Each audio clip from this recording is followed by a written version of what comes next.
We'll get into the new material. So, okay, today we're going to be talking about the paramis or the paramitas and also mudita. Mudita is sympathetic joy.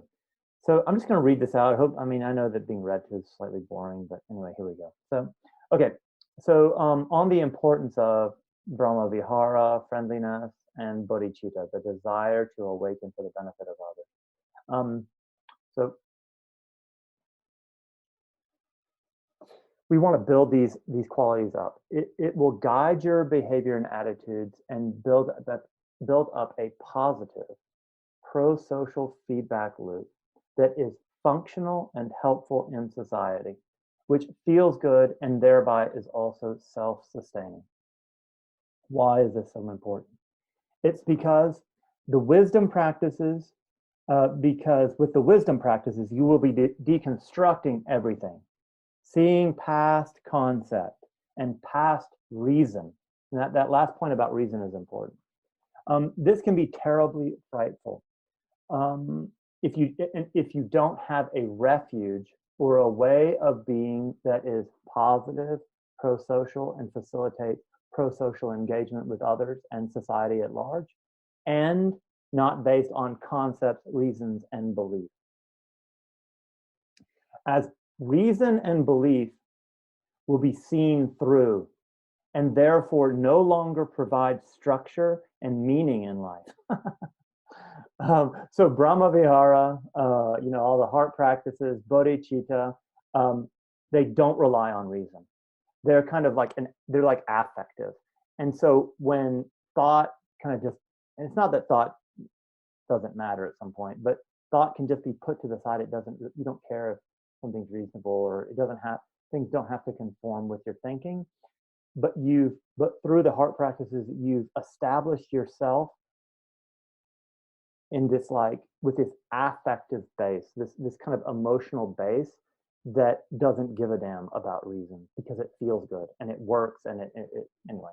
So okay, good. All right, that was one kind of little preface to why it's so important to develop the heart practices. Who is that by? Oh, I just wrote it up. Yep. Oh wow, I really love it. Thanks. Okay. So okay, what is mudita? It is joy, joyful appreciation, sympathetic joy, empathetic joy. It is also a means for, and this is very important, it is a means for increasing epistemic trust. And then I don't think I've discussed epistemic trust, but epistemic trust, as far as I know, is developed by Peter Fonagy, a Hungarian-British psychologist in London.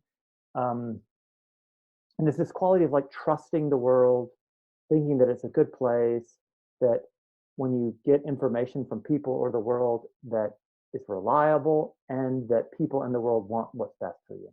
It's not Pollyanna. It is not Pollyanna, but it's just like this, like kind of like adaptive, and that's very important, adaptive, positive attitude with the world. And now this is really important. Epistemic trust, Peter Fonagy puts forth, is basically the same as psychological well-being. Let me repeat that. Epistemic trust, this quality of trusting the world, trusting that it wants what's best for you, is basically the same as psychological health, well-being, mental well-being. So we are working on the very foundations of our mental well-being here. Very important. Okay.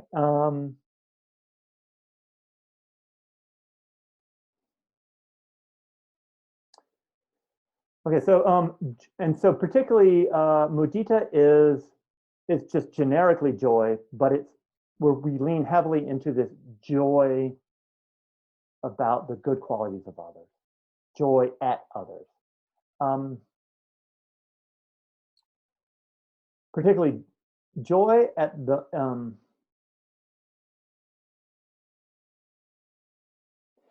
this is a spiritual virtue, right? That's outlined in the paramis as well. Think of joy. Oh yeah, okay. So particularly what I'm talking about here is what you really want to do, and this is like a kind of hack to make mudita work better, and also to kind of also grow your paramis. You want to look at the paramitas of others And you really want to like get off on that. You want that to be like, oh, like mind-blowingly joyous to see. So when you see someone's generosity, when you see their wisdom, when you see their tolerance, their forbearance, their metta, their equanimity, like you want to, this practice will make it such that you feel bliss in your body. That is extremely healing to you, and it will make you a good friend. Okay, let's keep going. Okay, another kind of point that's important. Mudita is the antidote to jealousy and envy. So whenever you feel jealousy and envy, be very grateful for that having arisen, and it means all you need to do is just substitute in mudita. So let me repeat that. Whenever you feel jealousy and envy, boom, mudita. This is a quote. I think it's from the suttas. When one sees or hears that some person's qualities are esteemed by others, and that he is at peace and is joyful, one thinks thus, sadhu, sadhu, may he continue joyful for a long time. Okay. All right. I think it's already starting to get clear why we want to practice this, but I'll go ahead and hammer it a little bit harder. So why do we want to do this? All right. Mudita is to count the sheep in your own flock and to count the sheep in the other guy's flock and take joy in both of it. So it's, and then now this goes back to the unreasonable part. It is unreasonable joy. It is to, rejoice in what doesn't make any sense to be rejoicing about, but it completely works. All right. Also, let me say, it is so delight and joy is an important part of healthy attachment conditioning. I also think very particularly that this is that deficit in our society, particularly that our parents in this society generally are kind of like busy. They're not too kind of emotional and expressive often. And most of us have a deficit around the aspect of healthy early conditioning, attachment conditioning, of having expressed delight being shown to us by our parents. And now this should send shivers down your spine. You can correct that with this practice. Let me repeat that. You can correct that deficit with this practice. In my own case, it seems that I have done a lot of correction with that practice, with this practice. Very good. All righty. I've already spoken to this a bit, but intimacy and connection with others is much easier when their victories become your victories that you both celebrate. People want to go do their exploration and come back to you and like, oh, like look at this stuff that I discovered and look at all this stuff that's happening, and that you be able to like be like, oh, that is so fantastic. That is so validating for them and for you, and it will really make the connection and healthy intimacy flourish.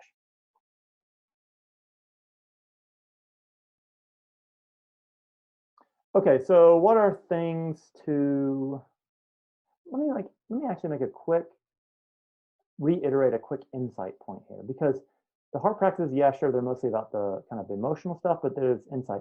So when you start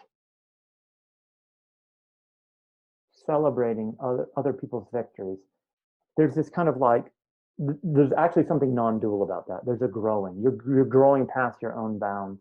And there's something that's, in a sense, unreasonable and then beyond concept about that very act.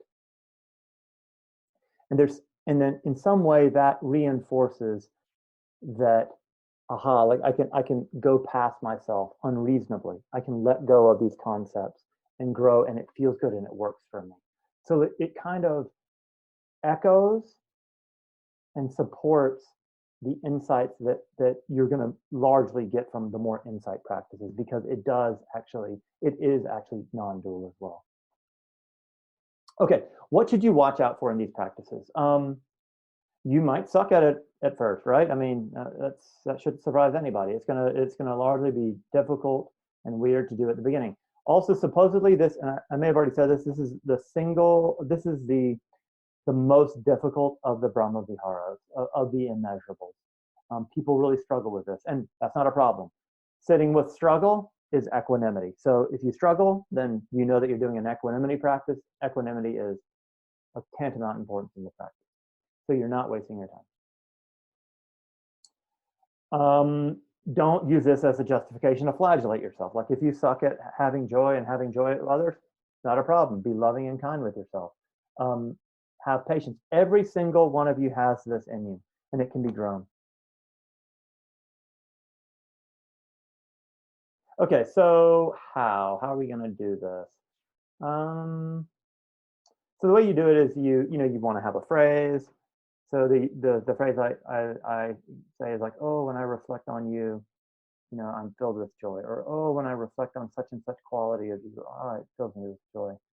Like when I think of your generosity, it fills me with joy. May this quality in you persist and grow, or something like that, right? Good. And then I've not quite talked about it much, but something I'm going to introduce is, so we're going to do this the normal Brahma Vihara way of like, easy to love, object, mentor, self, loved ones, neutral, enemy, geographic. But then we're also going to do this. We're going to take a teacher or a person that you admire, and we're going to run through the paramitas. We'll do actually 11 paramitas.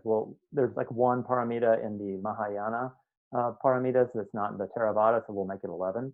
So we'll go through these 11 paramitas and then reflect on these qualities in that teacher, and then let that like bring up joy. And that's doing a lot. First off, you're contemplating the paramita, and paramitas are these spiritual virtues. And then, so you're contemplating and letting it kind of like seep into you, and there'll be wisdom and insight around that. But then it also will just make the paramita more attractive, and will like kind of like, in a sense, like anchor it. Anyway, so we'll go into that shortly.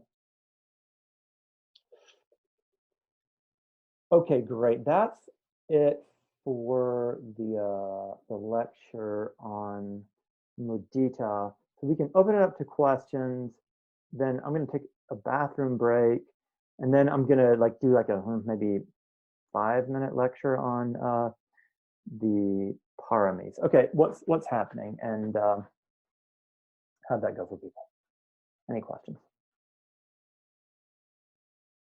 Hi, Cedric. Hey. Just had a quick question. If you can just maybe go over that kind of the moment that you feel jealousy or envy, Yeah. is so really kind of the intention is to like is it to bring joy in the fact that you kind of captured those feelings, or is it to kind of like correct the thought, if that makes sense? Actually, I think it's both. But yeah, let me explain this. And I didn't think about the first aspect that you brought up, but that was good. Like, so if you catch, to be clear, if you catch jealousy and envy, that's a moment of mindfulness. So fantastic, and you absolutely should celebrate that. Just like when you catch yourself mind wandering, you celebrate it and you bring it back. So yes, but then I think it's more so. My intention was to say that so mudita, this quality of joy, the good qualities in others, is the opposite of jealousy and envy. And to be clear, I mean, it might not always be the appropriate thing to be in a state of mudita. Maybe you need to be, maybe there's like you need to be in compassion or something at some point. However, without a doubt, you absolutely know without a doubt that when you have jealousy and envy, that the right medicine is mudita. And you want to celebrate that good quality in that other person. But then now there's another aspect that's coming up as well. It's that there is, if you will, jealousy and envy point to psychological material arising that you should look at. And to be clear, I experience jealousy and envy. I do. And so when I experience jealousy and envy, there's like a sense of insufficiency, not being good enough, and like actually unhappiness. So in me. And so this is, I think, firstly, an invitation to be sweet with that. Like you didn't, I don't choose to feel to feel not good enough or something. Like this is conditioning that sucks and that hurts. And so the right approach with me at that moment is for me to have compassion with myself. So that's one. Two is I can actually look in a more kind of like probing, kind of like psychotherapeutic, psychoanalytic, looking into like what's this about? Oh, and maybe you see there's some sort of need that's not getting met, or there was some sort of deficit. So you look at that. So then there can be insight. And then what you want to try, and then again, I just want to reiterate this very clearly. None of these practices, none of these are a justification to beat up on yourself. And if you're doing so, it's a misapplication, it's a perversion. So then you try the mudita again in place of the jealousy and envy, and it might not work. And if it doesn't work, that's not a problem. Fantastic. It just means you've got to do some work there or unpack something, etc. Okay, that was kind of verbose. Did that speak to your question? Yeah, I mean, I think the only thing maybe a little bit clarity on is that feeling of joy. Is that's kind of, yeah? Would you want to flow that to the person? Is that's kind of what you're Yes, that is yeah, a practice. Yes. yeah, okay. And Yeah, then no, that. go ahead. Oh, sorry, no, that was good. Yeah. Okay, fantastic, good. Something I learned from Ken McLeod, I don't know, a few weeks ago when I was preparing for the Tonglen class, was really gold. What he'd say is, so let's all do this as a meditation. So straighten up, push the crown of your head up towards the ceiling. And what he was talking about was there's this, there's a difference between having the seed and then cultivating the seed. So for compassion, he recommended like thinking of a moment when somebody had been compassionate with him. So in this, and then let's say Tonglen would be the further development and cultivation of that. So let's now think of a time, and it's okay if you need to just completely fabricate this, when someone has really expressed delight about your being, just your person, your being. And it can maybe be something that you did, but better if it's about just your being. And so go ahead and smile, and you see that person smiling. And there's just this joy and this delight. And they're just so happy with your being. And they're not subtle about it. Oh, they're so pleased. Okay, good. All right, so that is going to be the seed which you're going to be cultivating with your mudita practice. You're going to be cultivating that towards yourself and towards others. And to be clear here, to reiterate the whole non-dual aspect of this quality of, it's like misery loves company, right? Misery likes company. So you can't help but to grow this, or you can't help but share this when you grow it. And you're going to benefit from it, and others will benefit because it's not contained. And that's one of the big insights of the spiritual path, is that nothing's really contained and sequestered off. Okay, good. All right, very good. All right, what's the next question coming up for people?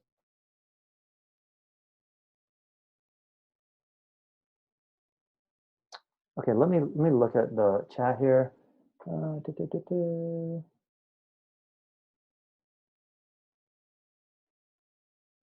Iva says, is it better to meet the struggle with equanimity or self-compassion? I would say both. Yeah, both.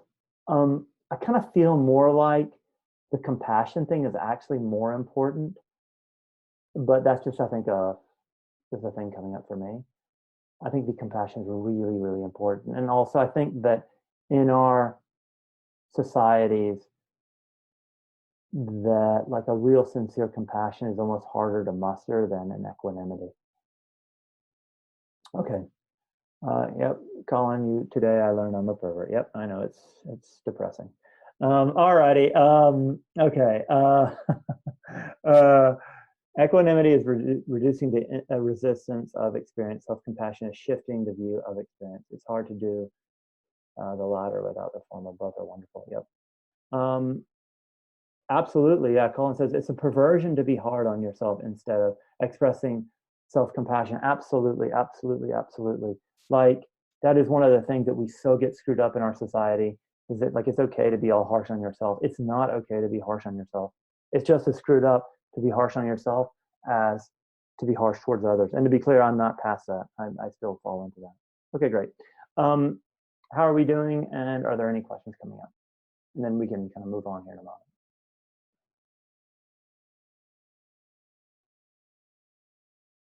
Okie dokie. Let's take a 3-minute break. So we'll be back at my time, 11:53. Alrighty.